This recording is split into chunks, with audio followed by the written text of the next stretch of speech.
Bună dimineața! Bună dimineața! Și se pare că am ajuns în Băile Herculane. Ne-am pornit la plimbare să mergem până în centrul Băilor Herculane. Clădiri reînnoite. Aici în față este fostul Hotel Triangle, fostul Hotel Franz Josef, actual Hotel Decebal.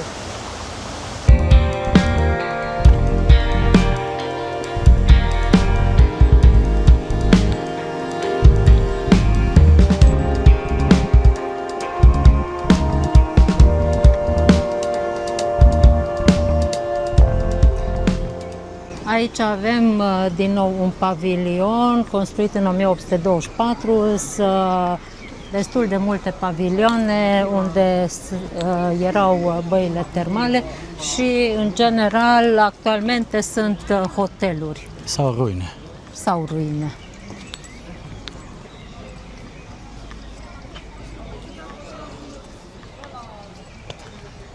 Și aici în stânga, ruina asta, tot un pavilion a fost.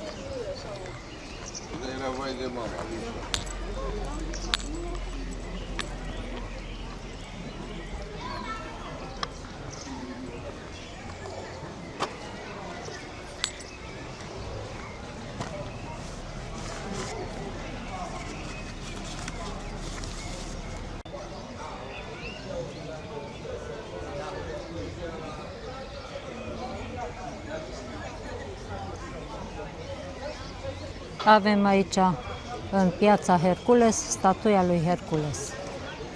Statuia a fost turnată în bronz în 1847 în Viena. A fost donată de fratele împăratului Franz Josef I, ofițerilor și soldaților staționați aici. Ea a fost montată în locul fântânii din marmură roșie care se afla în această piață. Clădirea aceasta frumoasă care este în paragină a fost tot un pavilion al băilor termale.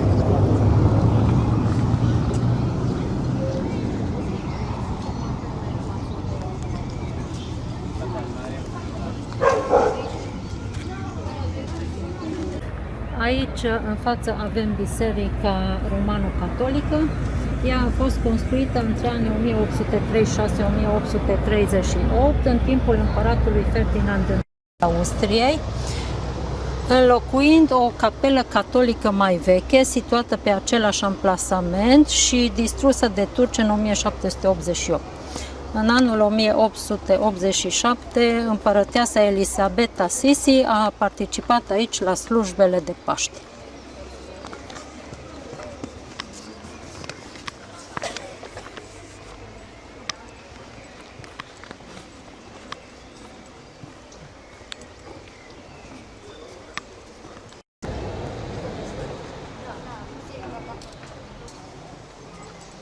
Și un cadru cu biserica mai de aproape. Și acum, după ce am trecut de centru vechi, De piața Hercules, de piața Hercules, ne îndreptăm către Hotelul Roman, care este chiar ultimul hotel din stațiunea Herculane.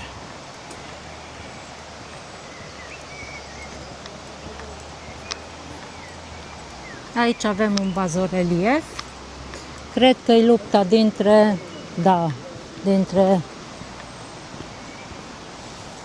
Decebal și Traian, dintre daci și romani.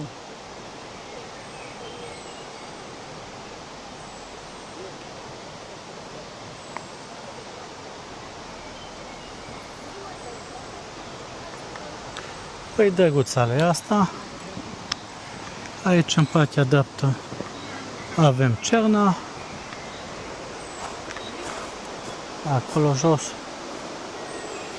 cu Verdeața.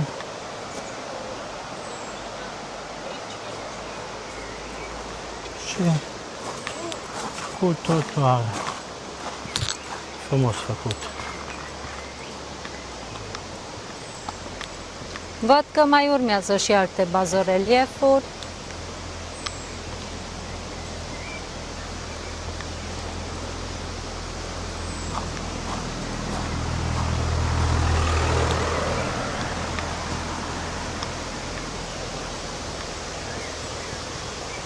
Aici chiar e răcoare un pic, e plăcut. E mult mai cald aici ca și la noi în Cluj. E zăpușala aia de vară. Noroc că a venit un pic ploaia asta și s-a mai răcorit.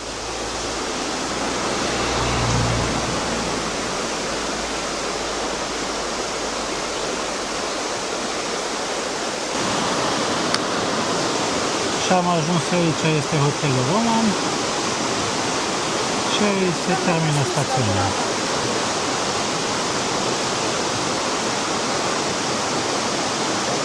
Și o mare, mare de mașini aici.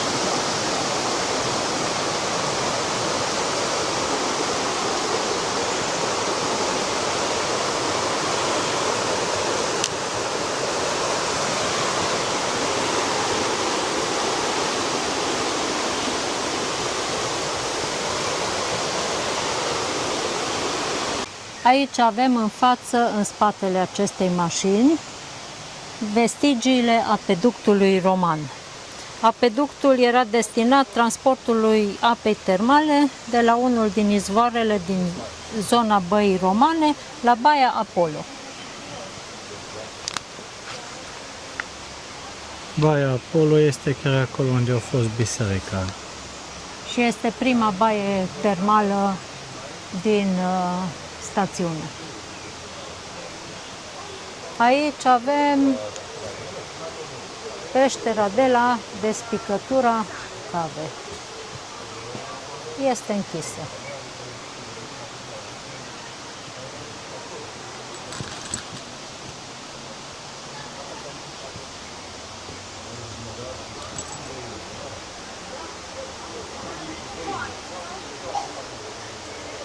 Deci această peșteră este închisă pentru conservarea liliecilor. Și aici e un exemplar.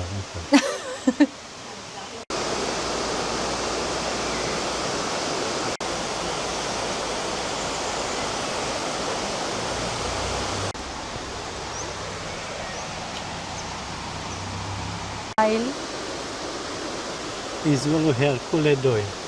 Dar este închis. Din păcate. Și trebuie să ajungem la baza hotelului roman, unde s-au păstrat 4 încăperi din vechile băi romane.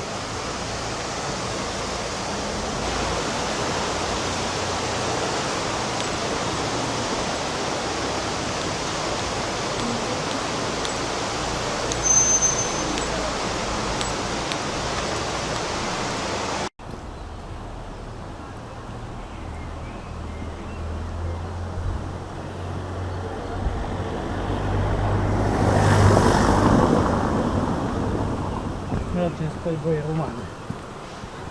Să vedem cum e apa. Da, aici sunt băile termale, naturale, gratuite. Mai coborâm? Da, mergem până acolo în spate să vedem cum e apa. Dacă tot am venit până aici.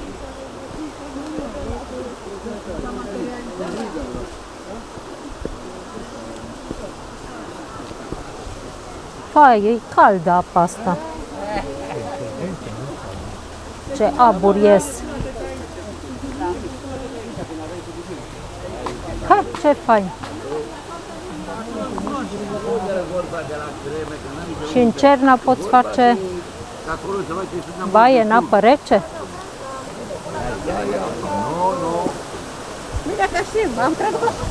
Nu e.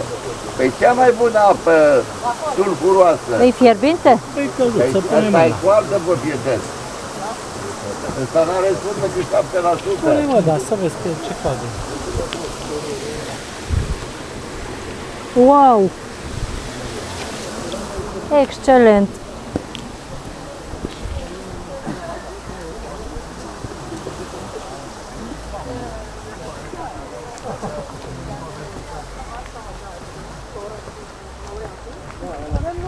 Ce ai vrut? Ai Da. tot, ce vrei.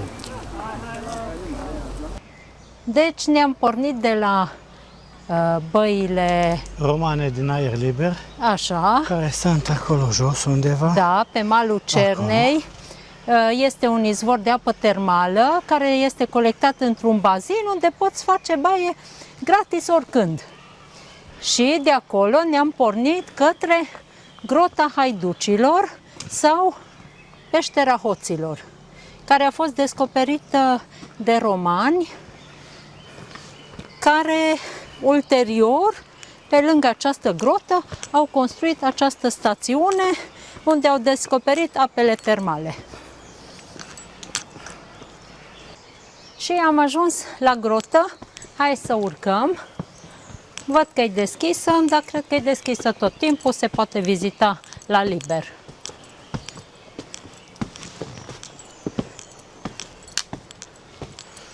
Wow! Are o boltă mare și cred că se aude ecou foarte interesant. Aha. Hai, sus, să auzi ecoul. Ce comunicări are. Ce interesant. Uite. Aici Și aici? ăsta e etajul 1. Și aici ai lumină. Să nu ne pierdem, nu. Intri pe aici și aici ai iar o gaură. Dar cred că pe aici nu mai poți ieși. Ce fain! Aici ai perete, pe zid și de aici ai o panoramă. Ha-ha! Cu munții! Ioi, ce fain e aici! Fai, super! Super!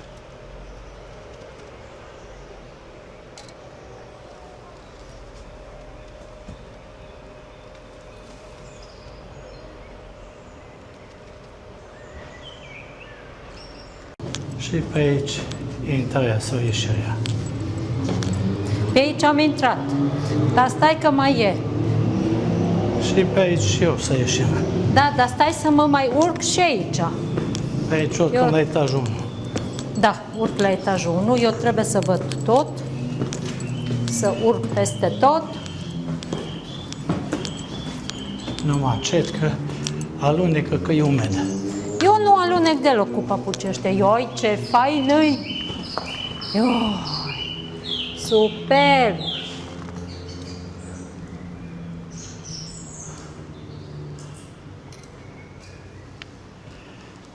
Picură apa pe pereți, se aud picurii.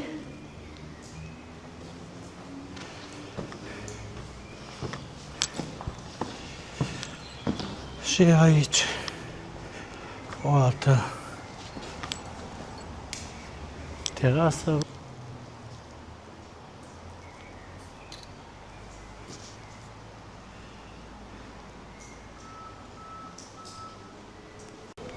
Baia Apollo aici în față a fost prima baie construită în epoca romană.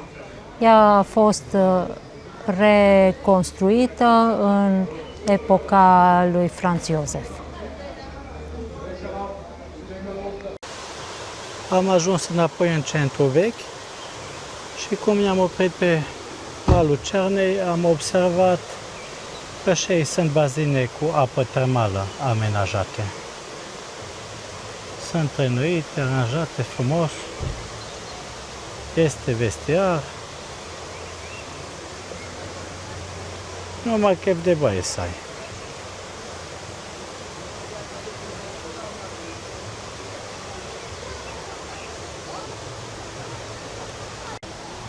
Baia Diana este monument istoric și a fost construită în 1810. Acoperișul are pe unul din colțuri o statuie a lui Hercules, acolo sus. Numai o secundă să ajungem și acolo. Uite-l acolo pe Hercules. Uite acolo e, Ăsta e. după creangă. Mai departe. Mai departe. Acum sunt cabinete individuale de tratament în această clădire. Și e cam în paragină, nu-i renuit din păcate. Deși e funcțională baia. Și a fost prima baie termală din... Nu, Nu? nu, Apollo. baia Apollo a fost prima. Da. Și aici continuăm mai departe pe Maluceanei.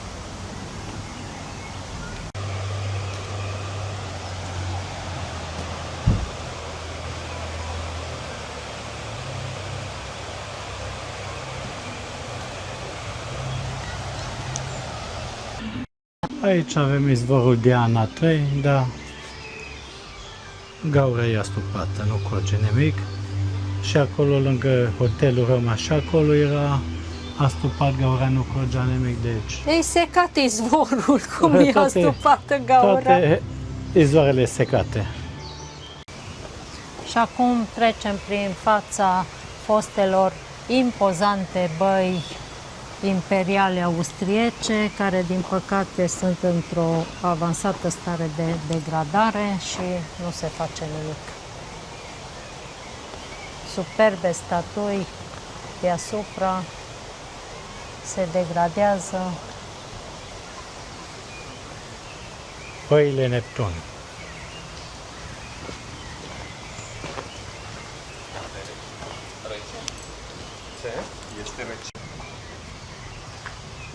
Vă puteți imagina cât de impozante au fost aceste clădiri pe vremuri.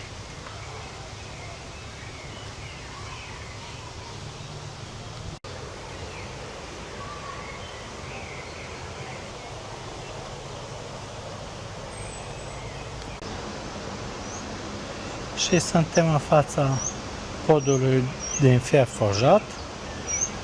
Și aici mai vreau să completeze ceva Renata cu băile romane. Băile imperiale austriece au fost construite între anii 1883-1886 și fiind una dintre cele mai moderne edificii balneare din acea vreme. Aici s-au tratat la aceste băi împăratul Franz Josef, împărăteasa Elisabeta și familia imperială, precum și alte personalități, cum ar fi Nicolae Iorga, Liviu Rebreanu, Ion Minulescu, Ionel Teodoreanu, Mihail Sadoveanu. Aceste băi au mai multe aripi. Aici avem băi sulfuroase și în aripa cealaltă erau băi termale sărate. Aici erau ca apă dulce, aripa asta. Și o vedere de ansamblu pe partea cealaltă, pe unde am mers, unde e centru vechi.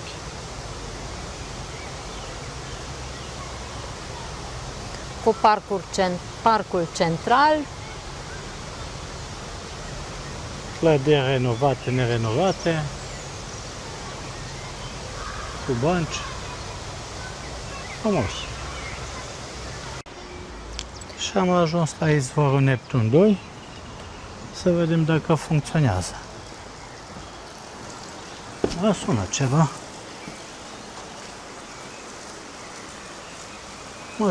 Ceva sună, hai să vedem. Ai ce pute! Ioi! Și cineva poate să bea din apa asta? Vai de capul meu! Asuf, stecate.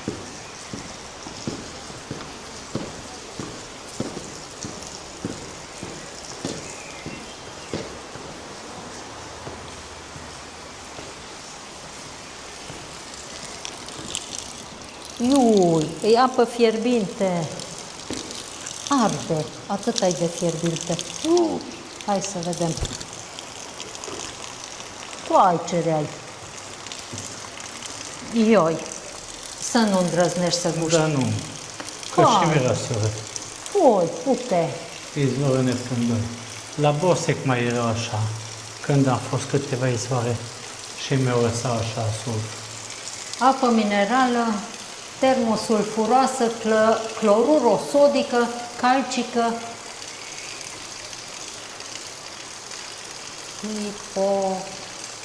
No, hai să vedem și.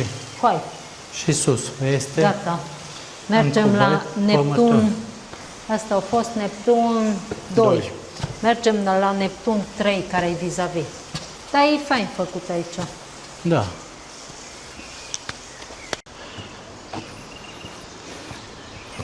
Hai să vedem și aici miroase.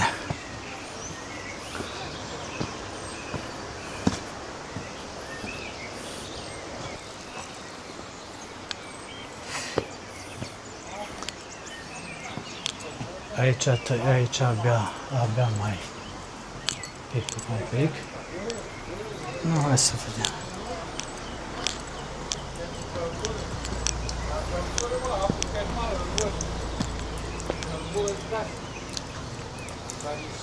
Apă clocită are gust. Și asta? Are gust de apă clocită. E la fel, minerală termosulfuroasă, sulfhidrică, clorurosodică, calcică, hipotonă. Nu, hai bag o față din ea să văd. E fierbinte. E Da, călduț. nu, e călduță. Aia de jos era fierbinte. Hai, la fel de rea ca aia de jos. Clocită. Rău de tot. Ca ou stricat. Face rău. Am văzut, am rezolvat și cu izvoarele. Am crezut că dăm și noi de niște izvoare cu apă bună. Da, mă, dar ce miroase, hai să mergem. Hai că E fain aici peisajul. ne sufocăm. Mergem mai departe până nu ne sufocăm. Hai. Și am ajuns la ultimul nostru obiectiv din Băile Herculane, gara din Băile Herculane.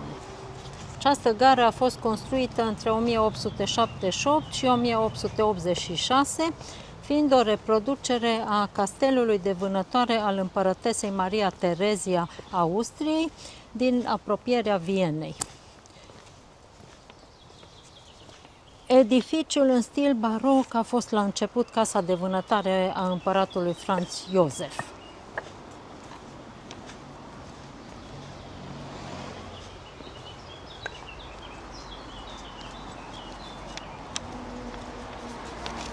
Și acum intrăm în gară, în interior să vedem cum e.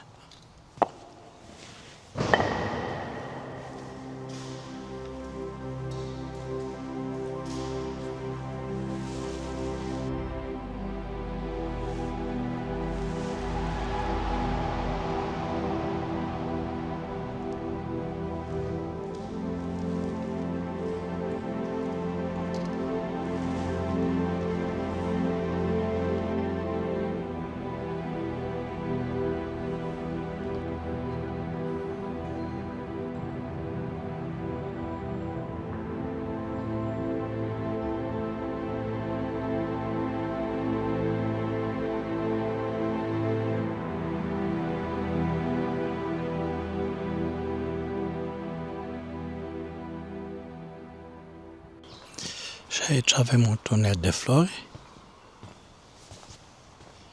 și cântecul pasărelelor. Cred că aici vara este frumos când e totul înverzit.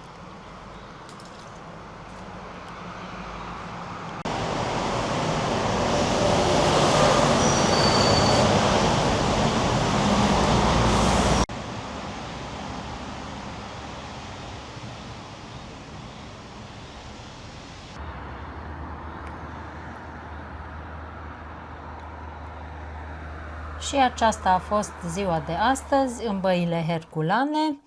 Mâine ne pregătim să o luăm în jos spre Dunăre și să vă arătăm ce găsim pe acolo. Vă salutăm!